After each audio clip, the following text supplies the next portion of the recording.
And we're live. Hello, and welcome to the Modern Romantic Podcast, where we celebrate and inspire romanticism through passionate people doing incredible things. Hi, I'm Trey.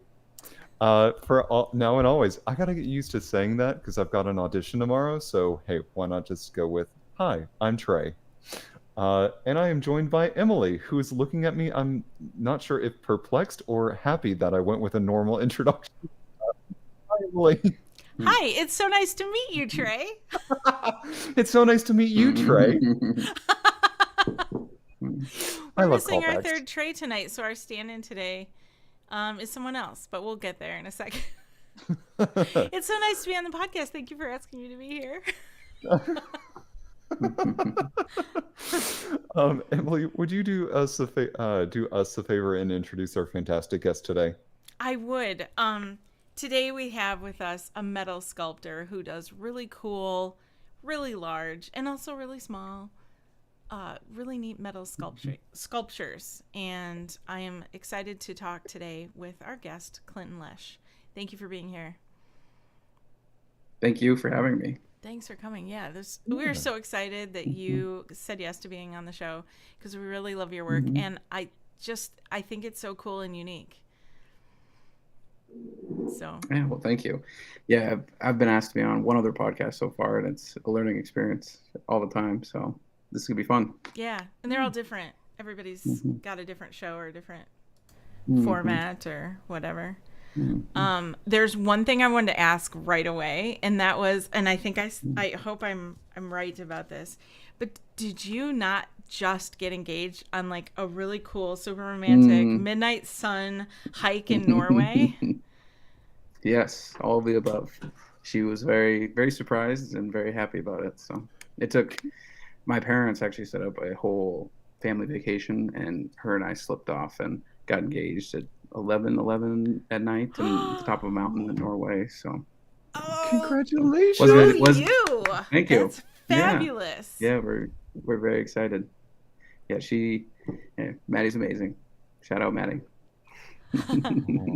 Hi, Maddie. Hi, Maddie. Thank you. She's waving from the couch. That is super cool. Yeah, I think Iceland is in that area, but like that area of the world is kind of on our bucket list, and that is just so cool. I saw your picture on Instagram and I thought, oh, this is so neat. What a great job. Great job. Yeah, we were going to do it on the fishing boat, but then I talked myself out of it. Just like it'll be a little more romantic on top of a mountain than holding the fish. Yeah. a little. So is it really like this? You said it was a midnight sun. Of course, you said it was 11:11, but like, is the sun pretty much out all the time there right now? Yeah, it's pretty much like a sunset at from 11 at night till like 4 in the morning or so. Oh, wow. So it was actually behind the mountains for us, but if the ocean is your horizon, then you can see the sun. It just almost touches. So. Oh, cool. Very cool. Very cool. It's hard to sleep.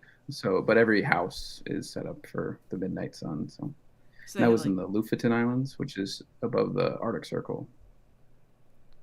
Okay, very cool. Do they have like room darkening curtains and things like that? Is that what you mean by setup? Oh yeah. Yes. Yeah.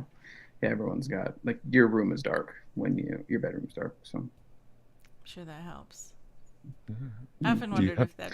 Oh, go ahead, Trey. I'm sorry. No. Go ahead. I just wondered if that's something people get used to, or they actually like try to have darkness. Yeah.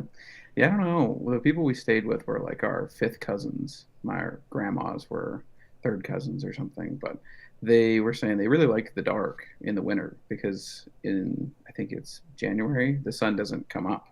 So they spend the winter in the dark, and in the summer they like being outside pretty much all night, and they sleep very little during the summer. Wow. Hmm. I wonder if they sleep a Yeah, lot I in the winter don't think I then. could live there in the winter. Yeah. I That don't sounds know. rough. They said Christmas is a big time just because there's so many Christmas lights and that helps people get their sunlight, I guess, in some way. They're not walking around in the dark anymore. Some light. Yeah. Huh. Hmm. Fascinating. Do you have any for those looking to go to Norway or to any of the Scandinavian isles up there? Do you have any Hmm. like traveler recommendations? Ooh. We went from the south. We flew into the south part in Stavanger, and then spent some time there, and then went to the middle, kind of in Bergen, and then finished in like Buda. Mhm. And I'd say the northern part's definitely my favorite, where it's more rugged terrain and all the fjords are amazing. And probably for advice, I don't know, it's very, very similar to the United States. Like all the credit cards work, the phones work, Oh, everything is in Norwegian, but most things are in English as well. So, like Uber works, and it's very, very similar. It's not a hard country to travel in, but it is expensive. But living in Bozeman, Montana is probably more expensive than Norway, just because you go out to eat in Norway and it's like $15 for a drink, and it's the same thing here. So Oh. crazy. Yeah. But, wow. But I mean, it yeah. sounds like you had a really nice time, and Oh, like yeah. how cool to say that you've been to Norway or been like really Hmm. north of where most people go in Europe. Oh, yeah. Was it your first Yeah, that time? was definitely on the bucket list. Yes, Oh, first time. yeah, it would be easy. My mom's mom is from Norway, and her dad was born there too. So she's been there before, but she wanted to bring all of us at one point, and so finally, my older brother is 30, and the youngest one is 18. So we're all a good age to travel, and made it happen. So we went deep sea fishing and mountain biking and a bunch of other Norwegian type things. That's It awesome was a though. good trip. Good trip. What cool memories to have. Hmm. So did you guys I Yeah, should it was probably I feel awesome. like I'm prying. Did you guys set a date? No, go ahead.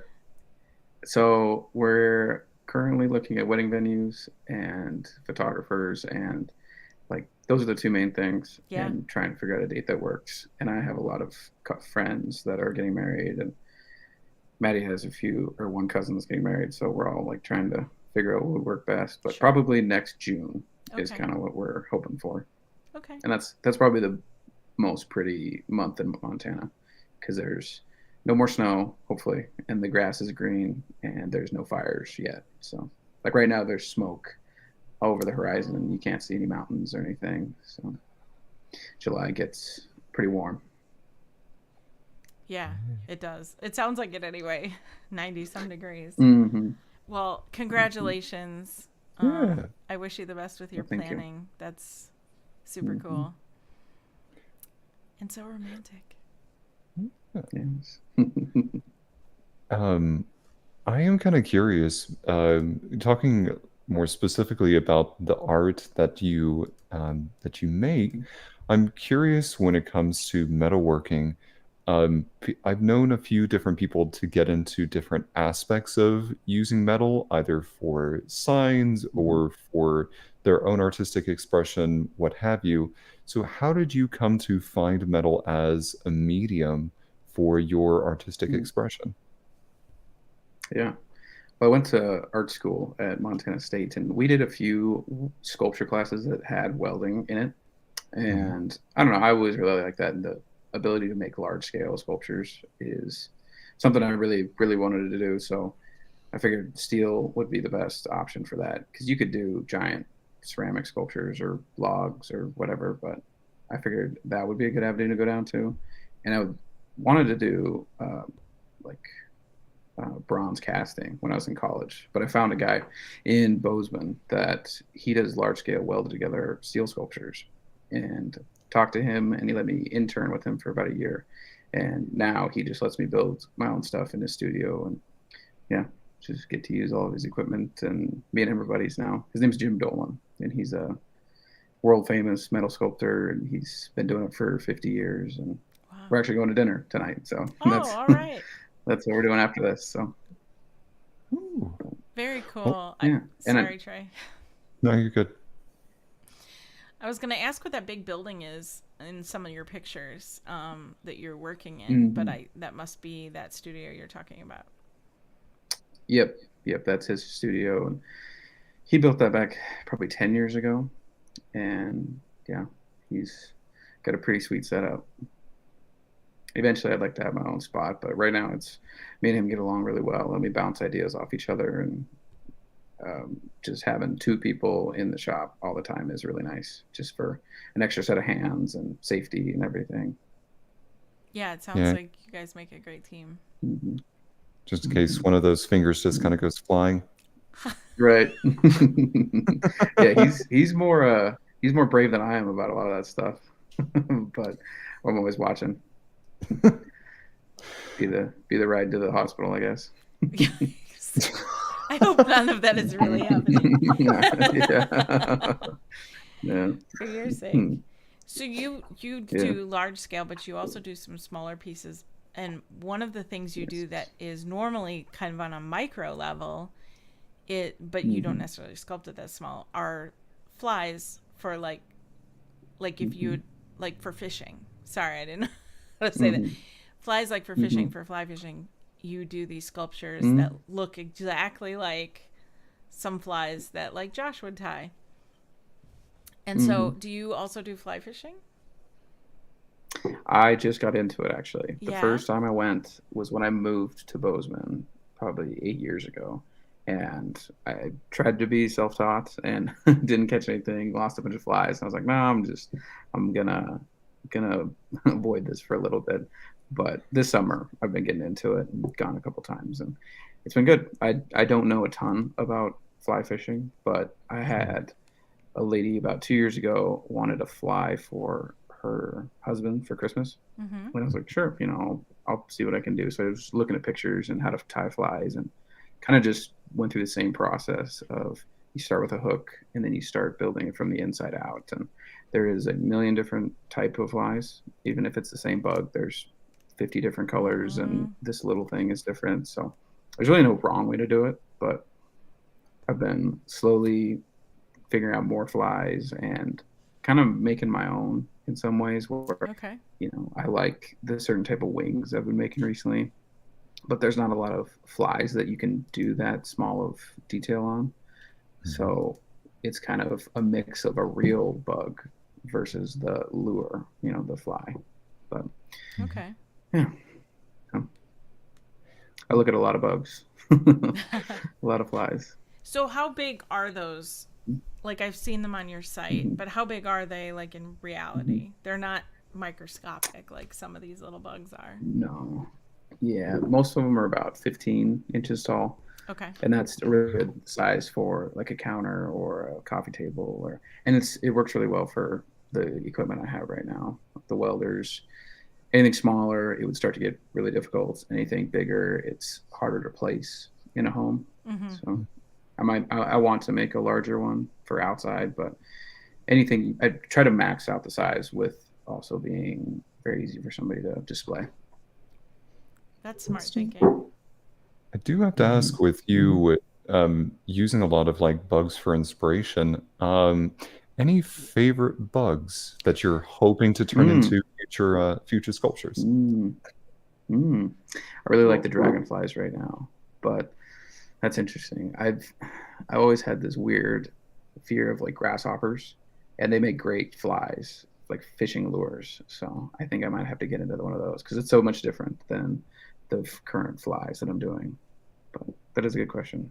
Normally I've just been like looking online and seeing like, oh, this one's a little different and I could do it similar, but That's I need to get into more drastically different, because a lot of mine are the same. It's got the hairs coming off of it, and there's, yeah, like I was saying, a big variety of flies, and you could use even not fly fishing lures. You could use deep sea lures, and you know, people from the Midwest love like and spinners, lake fishing, and yeah, I think that'd be good to get into. When I lived in Nebraska, while there were not many lakes super near us, anytime that they could go to a lake, it was that very much lots of fishing. I looking at some of your other works, it reminds me a lot of growing up in West Texas. The buffalo, some of the other wildlife, catching cattle, like those scenes of cowboys going after and roping cattle was like pulling something straight out of my hometown, which, how dare you, but that's amazing. Yeah. Right. But it's so cool. I'm curious as to like what about those types of scenes really attracts you, and then also how do you make them look so realistic?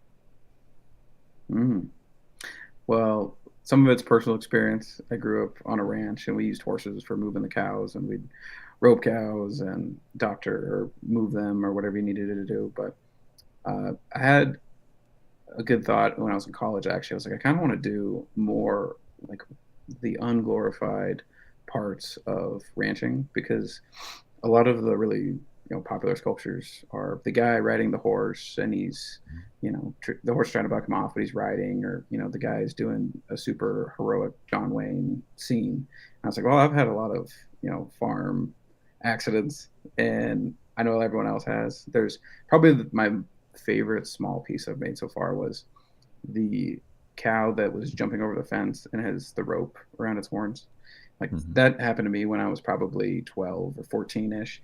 Because when you grow up, like you're slowly on a ranch. When you're growing up on a ranch, you like slowly build up the confidence to try to rope a cow, because it's really fast happening. If you were to catch one, you got to keep up with the cow, and then you got to dally the rope around the horn so it doesn't go away. And the first time I actually caught a cow, she freaked out and ran, and the rope got away from her, and then she jumped over the fence. And being a teenager at that point, you're like disheartened, but everyone's ranching father has some words of encouragement after something like that. And it's I don't know, it was a very personal experience, and I know a lot of people who relate to it. So I've got a couple more ideas for like non-idealized art of ranching. Like one of the main things that we'd do in the summer was like check on the bulls, because it would be breeding season, and if they would get hurt, you'd have to bring them back into the corral and make them not be with the cows anymore. But most of the time, if they're hurt, they're kind of angry, and what they'll do is they'll go run and jump in a reservoir, like a dam, and just hide in there, because you're not going to ride out there, because it's you don't want to get wet. But anyway, there's lots of times that's happened, so I'm gonna have to come up with a cool sculpture for that. Wow, I love that you're kind of romanticizing the unromanticized parts of that life and that lifestyle. These things that we have that image of a guy, like you said, a guy riding a horse the horse is bucking, and maybe his hat's in his hand or something, and we have that imagery already. That's like maybe that's our hero, or that's like this glorious moment. But these other parts of life exist, and the grit of really living it, you're capturing in a way that I think is very cool and important, and the people that get it will get it. Yeah, that's something that's happening in Montana right now. Is there's like a lot of people are moving here, and they want to be like the cowboy, and that's amazing, and everyone's welcome. But there's like the people that grew up in Montana, like riding horses and like moving cows and stuff, that when they can see people that are just doing all the glorified parts, it's this weird idea, and I kind of like that with my art too, where it's not just wearing a cowboy hat and like wearing boots and stuff. It's the actual, like the whole story of being like a cowboy, I guess, if that makes sense. Not just the glamorous Where parts. there's a lot. Yes, exactly. But yeah. So, I love it. I think that's fabulous. yeah. Well, thank you. And no Yeah, one those else. are my favorite ones to make. Yeah, no one else is gonna do that either. I think that's what makes it Right. so amazing. Yeah, a lot of my friends that I grew up at ranch and whatnot, they're like, that's really cool, because every sculptor before this was just trying to make the Wild West like this perfect world, and it was amazing to be a cowboy. And I don't want it to be a negative in any way. Like, my goal is to represent agriculture and wildlife in a positive light. So I don't want to be like, oh, this guy's, getting drugged behind a horse, and it's terrible things that has happened to people. And I would never do anything like that, but that is a real dark side of it where people get seriously hurt. So Sure. I want to do like the harmless, fun learning experiences that aren't, you're not gonna take a picture of it and be proud of it, I guess. That kind of reminds me of like that, listening to you talk about those learning moments makes me think of in music or in theater when you're like trying to learn a new instrument, and it's going from plucking out the first few notes on a guitar to fully just completely shredding. And I don't know why I'm standing here playing air guitar like anybody can hear me, but I am. But it's those moments that we want to get to the end result of something and have that very idealized final product. But there's something so joyous in the process of getting there that I think sometimes we kind of forget this. Emily had a good quote before we came on the air from Aristotle, and about the joy in the moment. And so hearing you kind of talk about that just was making this whole conversation a full circle for me. Oh yeah, we were talking about perfectionism. Do you want me to share the quote? I should just share it, because otherwise everyone's going to wonder. Yeah. We'll get emails. Aristotle said, pleasure in the job puts perfection in the work. And we were talking about excellence versus perfection, and striving for excellence versus like what the differences is, but also what the differences are, but also like who did I say it was? Vince Lombardi said you can if no one can achieve perfection. Perfection is unattainable, but you can shoot for perfection to attain excellence. And so we were talking about that, and how Aristotle thought that injecting pleasure in the job will get you to that perfection, because at least you're taking joy in the work. And I think that's a good attitude and outlook to have on it, at least. For sure. I'd say so. Do you consider yourself a perfectionist at all? No, not at all.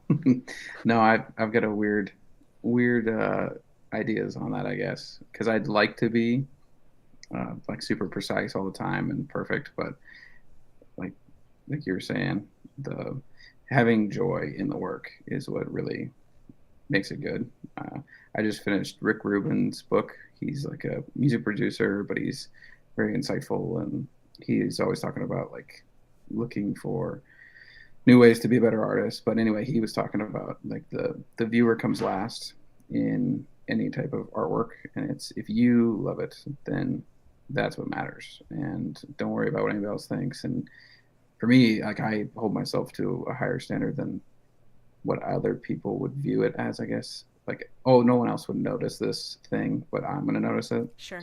Like today I was working on some, they're actually rabbit nails for a jackalope, the big Burning Man one I'm making. Okay. And I was like, well, they're going to be against the base and no one's ever going to see them. But if I don't finish them correctly, at some point they might, I don't know, like I'll know and it'll bug me.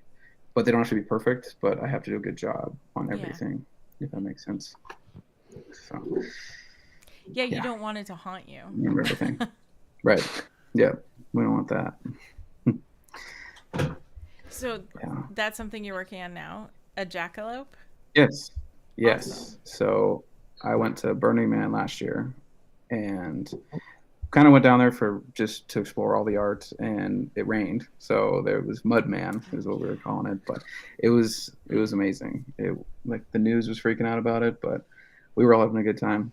And so I was going down there to look at the art, and they give out grants to bring your sculptures down there, Oh, cool. and they give out like $3 million worth of grants to hundreds of artists. So Wow. I was like, I would like to be a part of that. Mhm. So I went and checked everything out, and like kind of met some people. I met one guy who brought a sculpture and kind of got some details from him. But then in like November of last year, I started the process and I applied 2 different ideas, and I got funding for the one. And so this summer has just been building it, and yeah, it's coming together. This last month is going to be a big push, but I've got a lot of stuff done already. It's 12 foot tall. It's a jackalope, so a jackrabbit with antlers, and the antlers come off for shipping.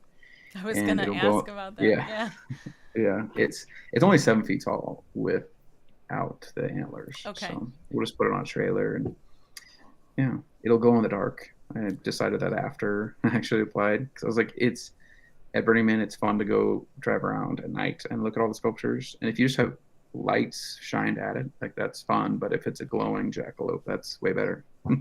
So I'm gonna put a bunch of lights inside of it, and kind of like on the buffalo that I made, or the big buffalo, or the elk that I made, it's got those little pieces of hair, and on all of those I've been making them so they're flush, like flat on top of each other, kind of like shingles on a house.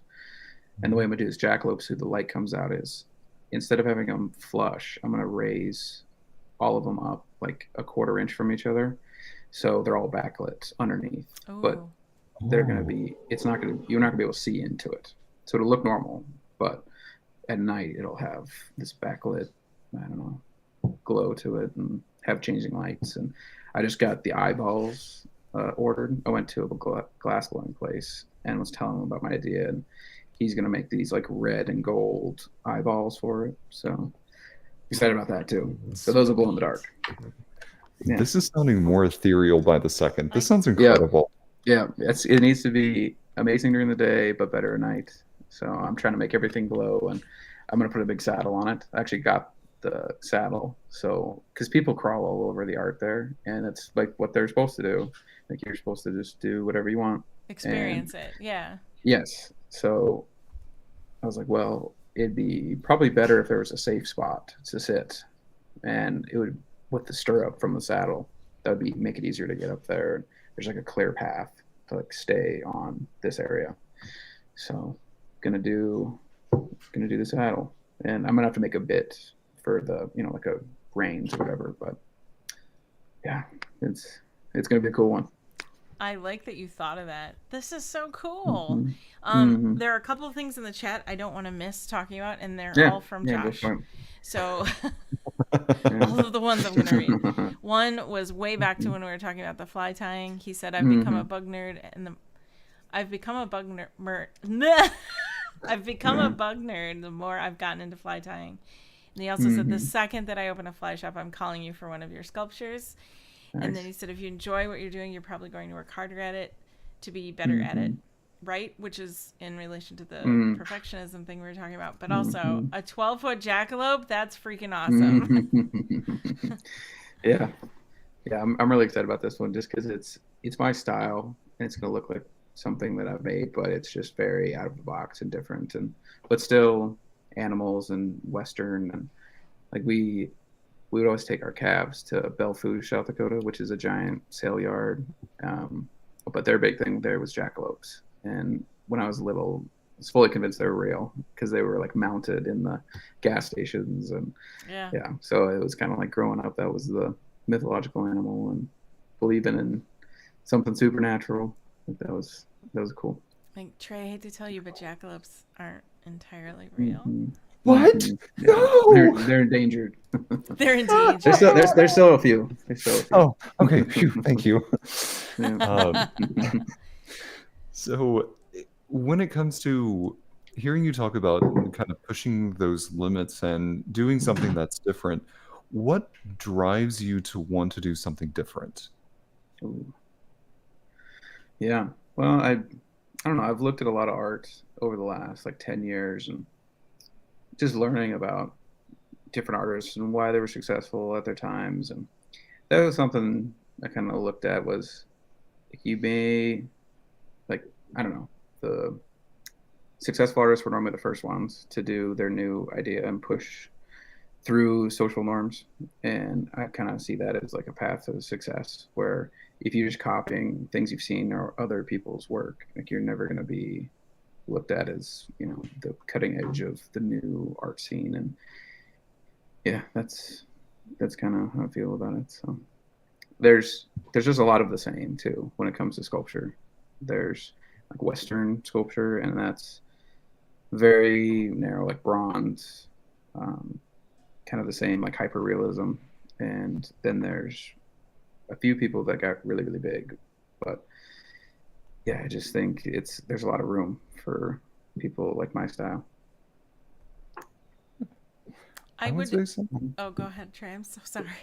Nope, I'm gonna shut up now. No. These are good questions. I My like gears the are turning.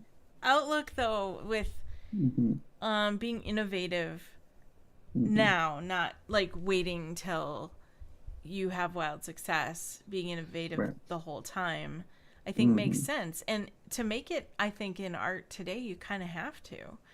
Yeah. At least that's been my experience.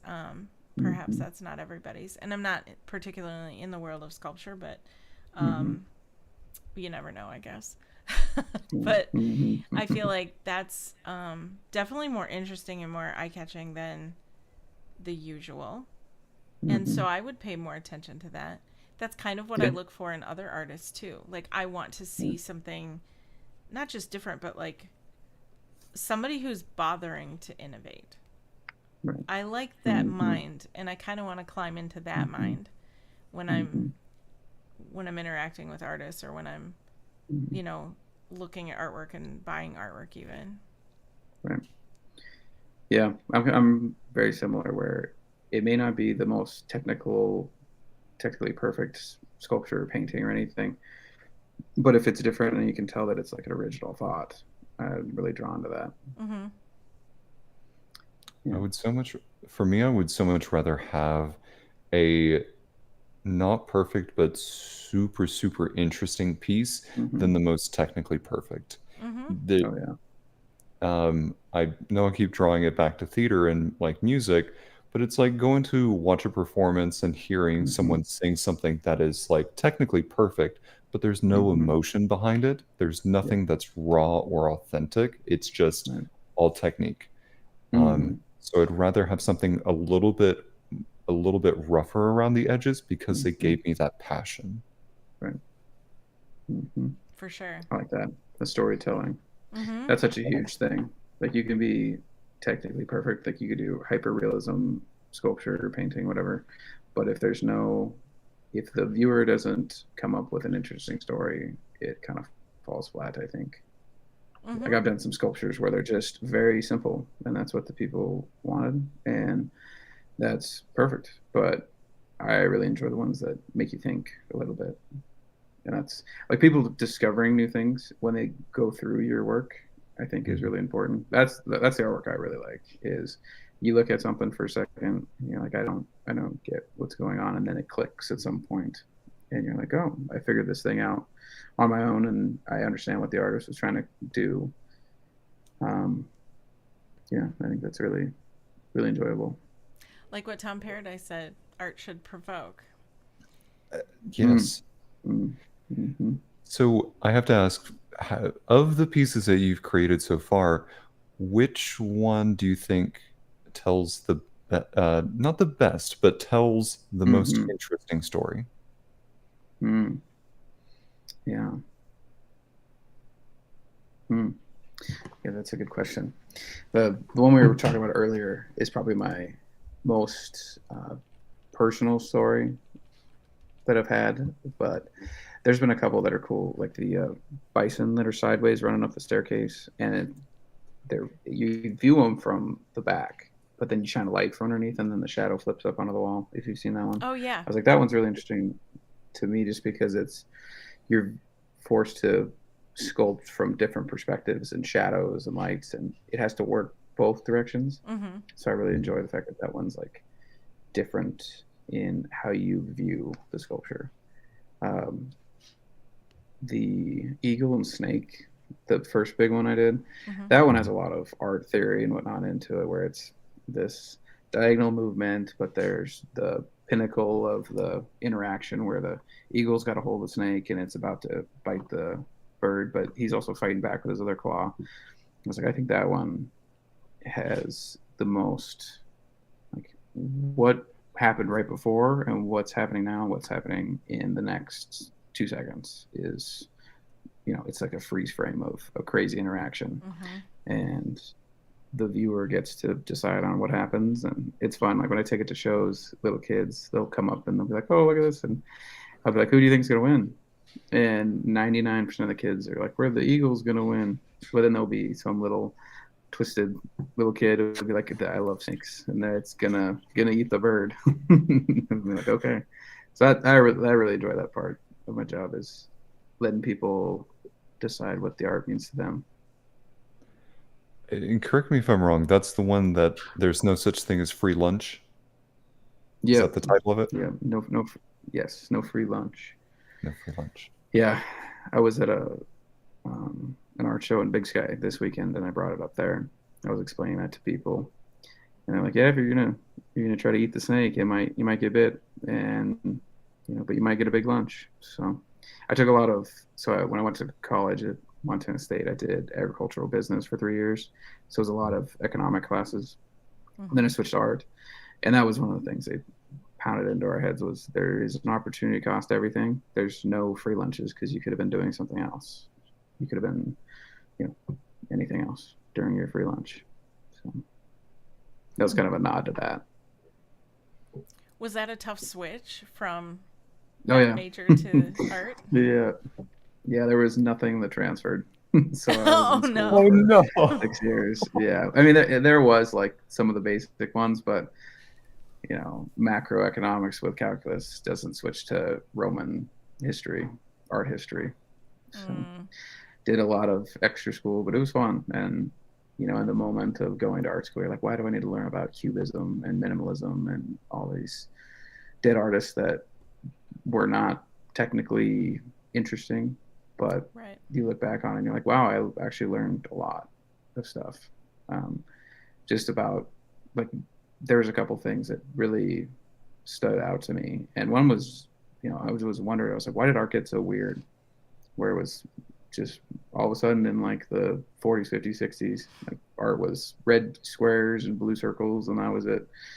And one of our professors said it really well and kind of just skimmed over it, but it was the invention of the camera changed artists forever, where for the last, 10,000 years, people have been trying to depict what they saw and trying to be technically sound and, picture perfect. And then they have this new technology that can, capture it simply.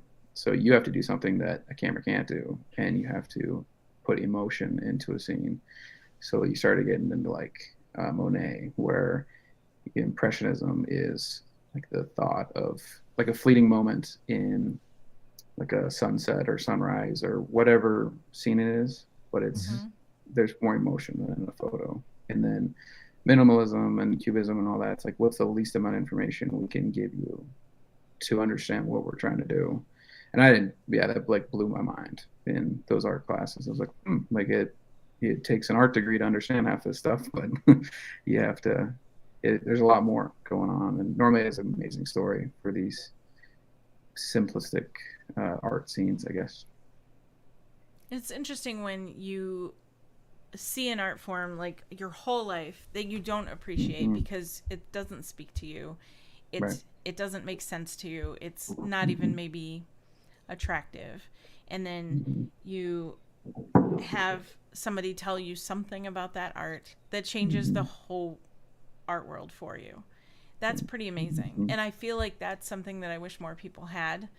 I mean, I grew up where there were, and even now there's art forms that are, I'm just, you hear all the time someone doesn't understand the art where the guy crumpled up the piece of paper and threw it in a corner, and now that's art. And we have arguments about whether or not that should be given funding as art. And we have, it blew up into this bigger thing. And if a balled up piece of paper thrown in a corner causes that much controversy and conversation, then absolutely, to me, it's art, because it created that dialogue to happen. And I think that's fabulous. But also, like, how many people sat and considered whether or not that was art to them, and whether or not they could appreciate it as art. Having that potentially poking at people's brains enough to open some minds, I think is kind of an awesome thing. So I love that. I love that angle that you're in that story where you, yeah, okay, I didn't love Cubism, but I kind of get it now. Yeah, that is interesting. The provoking people to think about art. In college, they always had these angry preachers, we call them, where they'd stand and they'd preach at the town or the campus square or whatever. And after the fourth or fifth time that it happened, I was like, I think they're just actually, because we'd all leave and talk about Christianity and religion and all that stuff. And I was like, I think they just want us to talk about our own opinions, and they're just getting everyone to talk about it. So it's very similar, where it was it was just a thought-provoking situation. So that's used more than I think we think. I never thought of it like that. I do have to say that the guy standing outside of the halfway house in Lincoln, Nebraska, right across the street from my apartment building, I used to have different thoughts about that gentleman, but you know what? That is a very unique take, and I appreciate that thought. Thank you. Yeah, we had extremist ones, and he'd leave and be like, well, actually, like, this is what the Bible says or the Quran says or whatever, and it's like people would actually have good discussions about it. So maybe they were just mad at the world and wanted to yell at college kids. That's possible. Well, even when you look back a few years at that whole, if you recall, the blue-black versus yellow-gold or gold-white dress, everybody was up in arms over something simple like perceived color. And it wasn't even art other than it was a poor photograph with a cell phone. But if something like that can provoke and cause people to go, I mean, like I saw it versus a different way you saw it, and did you ever see it this way, and can you open your mind enough to see it this way? I feel like things like that are just our modern version of what you're talking about as well. Like we have the ability to have our minds opened by something simple like that, and we don't always consider it to be art, but it was part of art. It was color. I don't know, maybe it was a bad example. No, I was going to ask you. What was that dress actually? Was it blue and it was blue black and in real life, yeah. like in person? Okay. It was, yeah. In fact, I think I saw it as both too. Did you really? Like depended on the first time. I remember one time, the first time I saw it was blue and black, and then I looked at it again at some point. I was like, "That's gold. Like that's a different picture." And maybe it was. Who knows? But yeah, I remember it was blue and black for me at the beginning, and it wasn't until one day I was scrolling through Facebook, and as the picture popped up again and scrolled up my screen, I saw it as gold and white for the first time. And then I scrolled back, like, oh, is that what it looks like when it's gold and white? I scrolled back, blue and black again. And that was it. I never saw it as gold and white again. But, yeah, everybody saw that so differently. And sometimes more than one way, like you said. What was it for you, Trey? Blue and black. And like my Facebook feed was just littered with people like, no, I've never seen people more angry. You're like, no, I know what I saw. Right. Well, I mean, this might get a little. Uh, I don't know quite how to phrase this, but if art is meant to provoke a conversation of some sort, and we're also meant to keep like innovating, do you ever? I don't know what I'm trying to ask, so I'm going to pause there. But I have the beginnings of a question that I don't think I'm yet ready to ask. Okay. So I'm sorry. Okay. Thank you for letting me. Thank you for letting me just verbally think Yeah, out loud. we're figuring it out. Yeah, that is interesting to think about. It's like you're supposed to innovate, but we're also supposed to push. So is innovation always positive? Well, I mean, if it's part of you, like for art, when you release art to the world, it's like part of you. I mean, that's part of why it's so nerve-wracking for people to be able to put art out in the world, especially the first time, or to perform the first time. That's like a piece of them. You're like exposing this vulnerable part of yourself to some degree. And so when you're doing something like innovating or telling a story that is somehow close to you, or like for you, the real gritty life of Montana farming or whatever, you are putting it out there to tell a story, to innovate, it's part of you. So yeah, I feel like all of that comes into play. Yeah, it is. It's very vulnerable to put out your story like that, but I've had such good support throughout my life of amazing supportive parents, and all my friends are great. Awesome. And there's a lot of times where people are like, wow, that was really, I really enjoyed that, like looking at that piece or whatever. And yeah, I had a couple friends that are rough and tough and think they're macho men. They're like, that one sculpture, that was really sentimental, and I really appreciate that. It's like, oh, cool, thank you. Yeah. I love that you were able to find that personal connection to them. It's something just to kind of, like you said, very vulnerable, but then to have people immediately around you go, wow, that meant a lot. That makes it powerful. And I get a lot of negative comments too from bots on Instagram, but there is a hack which I recently found out. And I don't know, I just did it one day. Some guy commented something really nasty about one of my sculptures, and I just replied to him with one of the red heart emojis. And about 10 minutes later, it was deleted there, just randomly.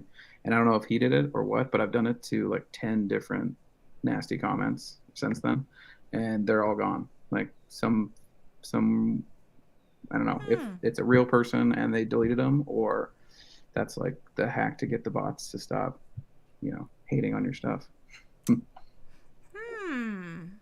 But, or you're just showing love was enough to put them in check. Right. Yeah. Fascinating. It's always, I'm not concerned about random people's opinion of me on the internet. What a great response. I saw a good video. Right. I saw a good video about that. Some guy was like, oh, but if you do that, people will think you're weird. And I was like, who? Like, my family knows I'm weird. All my friends know I'm weird. Like, random people on the internet are going to think I'm weird. Like, I'm not worried about it. That's a good attitude. Yeah. It takes a long time for people to get to that point. But it's possible. So what's a piece of feedback you really love to hear about your work? I do like constructive criticism. Yeah. That's something they told us in college was enjoy this now because this is real feedback that, everyone in the future on Facebook, like your mom's always going to love every single thing you do and all your friends are going to be supportive. But a lot of people aren't comfortable with criticizing your artwork because it is vulnerable and everything. But I do really enjoy when people are like, oh, well, do you think that is successful in that way? And like, oh, well, I actually skipped over that. I should have put more effort into that. So, and it's very small group of people that will do that, but they're also the first ones to compliment you on the successful things. Is it because you want to grow, or is it because you really prefer the honesty, or what do you think that is? Yeah, Well, and I'm like yeah, there's a lot of things with the sculptures I make that I'm like, oh, I wish that could have been better. I wish this could have been better. And like most people skip over it, and then some people see the same things I do, and I don't know, it's like reaffirming that I should do better at certain things and like grow, like you're saying. Um, yeah, I think it's interesting seeing that because probably a lot of people have different opinions about art, and it's just interesting to see or hear if you agree with any of them. Right. Mm-hmm. It's God, listening to some of the feedback that I've gotten, I feel like I've cared so much about what people think and say. To hear you openly invite that constructive criticism to be an open part of the conversation is such a fresh take. So I'm curious. This is going to be a challenge to our listeners, and I think this is the first time I've actually challenged our listeners. Ooh. And think of this as like a journal entry for yourselves. And I want you to think about the first time or what it would be like for you to ask openly for feedback, for you to go up to somebody and openly ask to invite that conversation. Would you be terrified of it, or would you accept it bravely? And then I want you to explore why or why not. And then once you have that written down, if you feel comfortable, share it with us somewhere that you can find either Emily or I.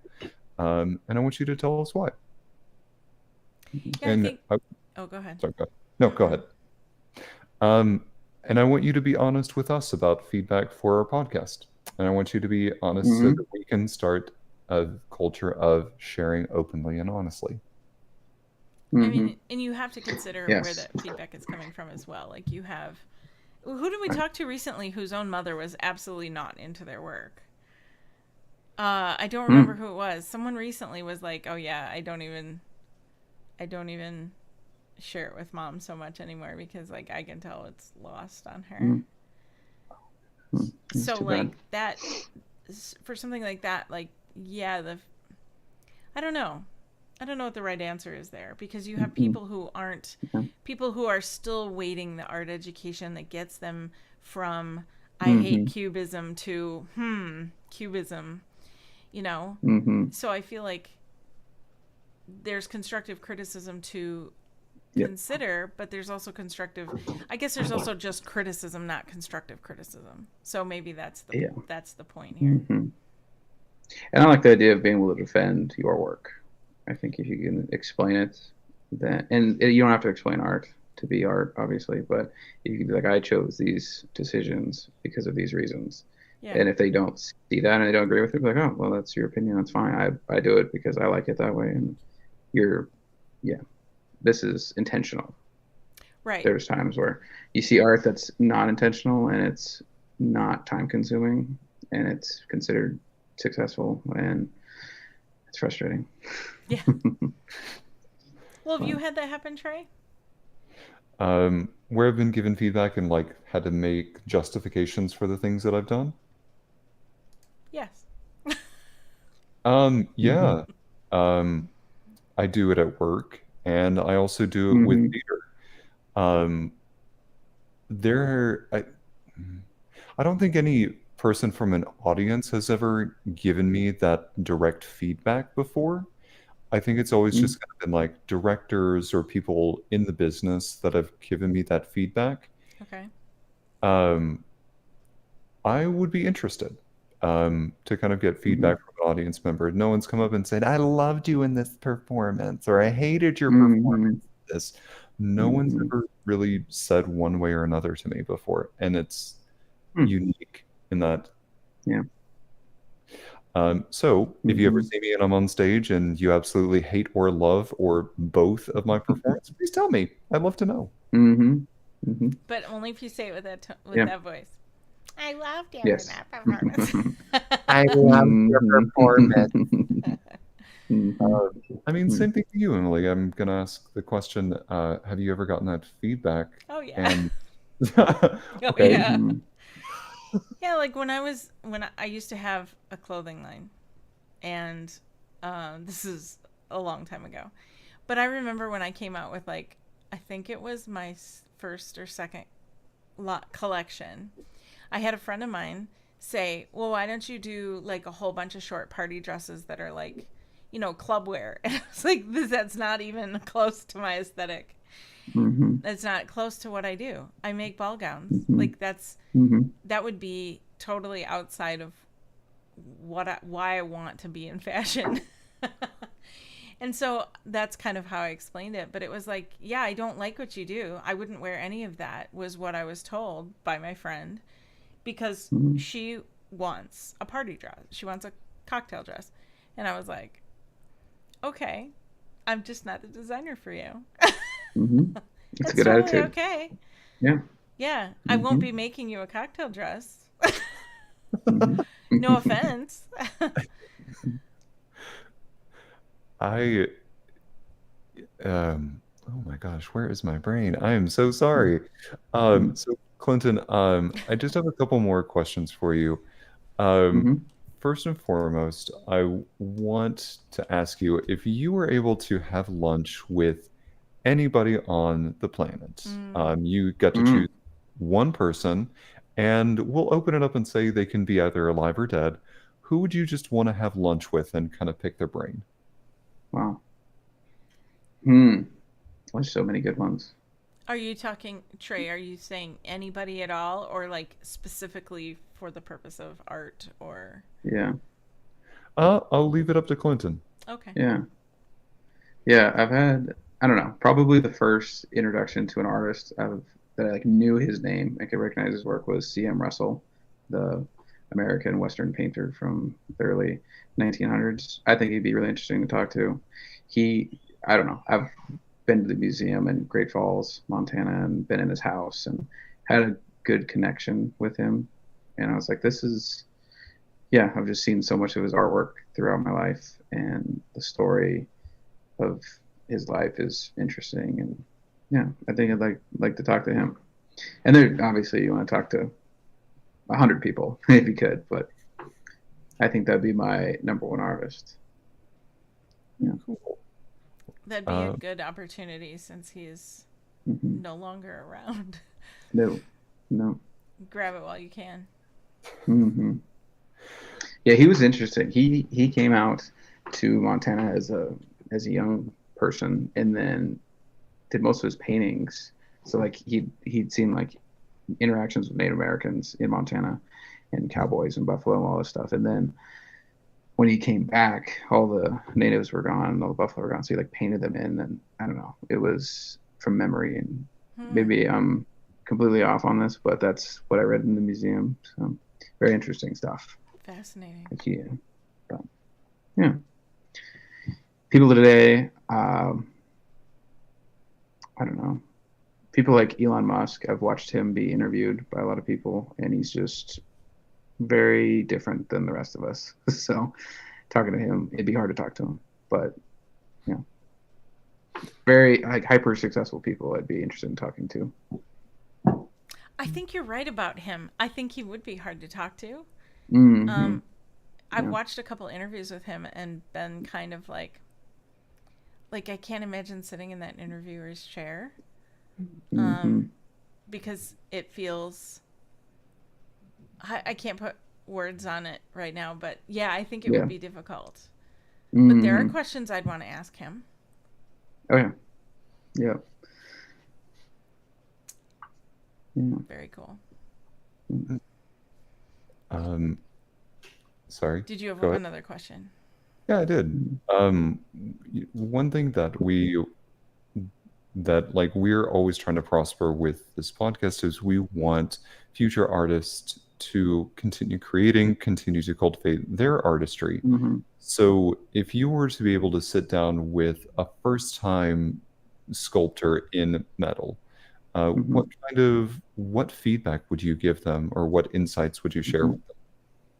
Yes. Well, exciting news. I just hired a high school student who wants to be a metal sculptor, and he lives in the town next to us, and he won the state championship for metal sculpting. So pretty much every day I drop some wisdom on him, and I don't know. There's a lot of stuff, and I've learned a lot from my mentor Jim. But probably the number one thing that most artists don't realize is you have to do everything. Like, you are a small business and you are an artist, and those two brains are normally not the same. So you need to be educated on running your own business and understanding, just logistics of everything. Like, I've kind of been self-taught on everything, like shipping and marketing and going to shows and what shows to go to. And there's like this whole other side of the business. The art part, most people that want to be an artist are amazing, and they can sit in their studio and never leave. And then, I mean, at the beginning, you can do that, but you got to figure out a way to get your artwork out there and to make a living off of it, so you can hire people eventually. Or if you have funding from something else, you could hire people to show off your work and do your advertising and everything. But doing it yourself is amazing because that's how you want it. And yeah, for like technical welding and grinding and all the actual process, it just takes time. And there's better and worse equipment you can have, and that's a good suggestion. Like, you can buy once and cry once, or you can buy Harbor Freight stuff, which I do sometimes. And you use it once and hope you never have to turn it on again because it's very cheap made. Yeah, a lot of advice for like art theory and whatnot. Kind of condense most of my art education into about, I don't know, 2 or 3 days. So Yeah, lots of stuff. So Josh in the chat said, "One time, one pain is my philosophy with tools." Yep. I've done that. If you're gonna use a tool every day, it's like, buy a good one. But I've bought tools where it's like, I need this one time, and I may use it again at some point, but it's hopefully just once, like a specific grinding tool or welding tool of some kind. But and at least with the coupon, you get a free flashlight with it. Exactly. Yep. The Harbor Freight. That's how they do. It's a great store. It is. No. It is. Yeah. It really is. Harbor Freight, we love you. If you want to sponsor us, please email us at please sponsor us. We love you at themodrom.com. Thank you. Yes. Clinton, last question I have for you. We want to make sure that our listening audience is able to connect with you. And I would ask, what social media are you most active on that people can connect and share their feedback with you? Yes, Instagram would be my number one. I try to share everything else on Facebook too, but it's Lesh, Lesh, Clinton, Clinton. And yeah. I try to post. That was something a big goal I had for this year was I decided I want to put more effort into social media. And at the beginning of the year, I was like, I'm gonna post a reel every other day until I have 100,000 followers. Wow. And it's been working. We're at like 39,000 something, and we started at like 2,000. Wow. In January. So it's like a consistency thing, and you're getting better at creating content, and it's created a lot more business for me just from people seeing, and like this podcast is because of that. So that's another big piece of advice for artists coming up now is like social media is a marketing tool. Like it's great for keeping in touch with people and seeing the news or whatever, but it's free advertising and it can go to millions and millions of people. So and that's since January of this year? Yep. Wow. So, yeah, and I don't think I'm gonna get to 100,000 this year, but hopefully by the end of next year, because I'll be at 50 hopefully by the end of this year. But still, in a year, that's really good. That's really good. Yeah, and I don't know. You see a lot of these people that are like 15 minutes, or what do they call overnight success, and then there's people that your overnight success in 10 years. So right. I think I'm kind of in that group. But you'll have real, genuine followers in that time. Yeah. So people that'll stick around and really care about your content and what you're doing. Yeah. And that was another thing we learned in college was a website's kind of useless unless you have a way of driving people to it. And since I've been doing more social media stuff, be like, oh, well, look at my websites and, have flies for sale and whatnot on there. And that's really, really been useful. Yeah, so go to it is, let's see, it is clintonleshsculptures.com, and you Yep. can see all of these cool pictures and all the things for sale and all the flies and things we've been talking about, and the giant buffalo. And go check that out and follow him on Instagram. Yes. Well, Clinton, thank you so much for joining us today. And thank you for sharing your insights about art. It is so nice to hear that you have overcome your fear of cubism. Yes. It's so nice. But I really appreciate you sharing your insights with us today. Well, thank you. It was a wonderful podcast. Thanks for having me. Thank you. It was so nice to have you on the show. Yes. We might have to do it again sometime. Yeah, that would be too. awesome. We'd love to hear how Burning Man went. Yes. Yeah. Hopefully it doesn't rain this year. Yeah, right. Well, as we close this episode out, this episode, along with probably every other episode, will be dedicated to Joe Capone, our moderator, fellow comedian, passionate encourager, and greatly missed friend. You can find us pretty much wherever you tune into podcasts. For updates, announcements, and more, follow us on social media under Modern Romantic. Thanks, everybody, and go study Cubism. Bye.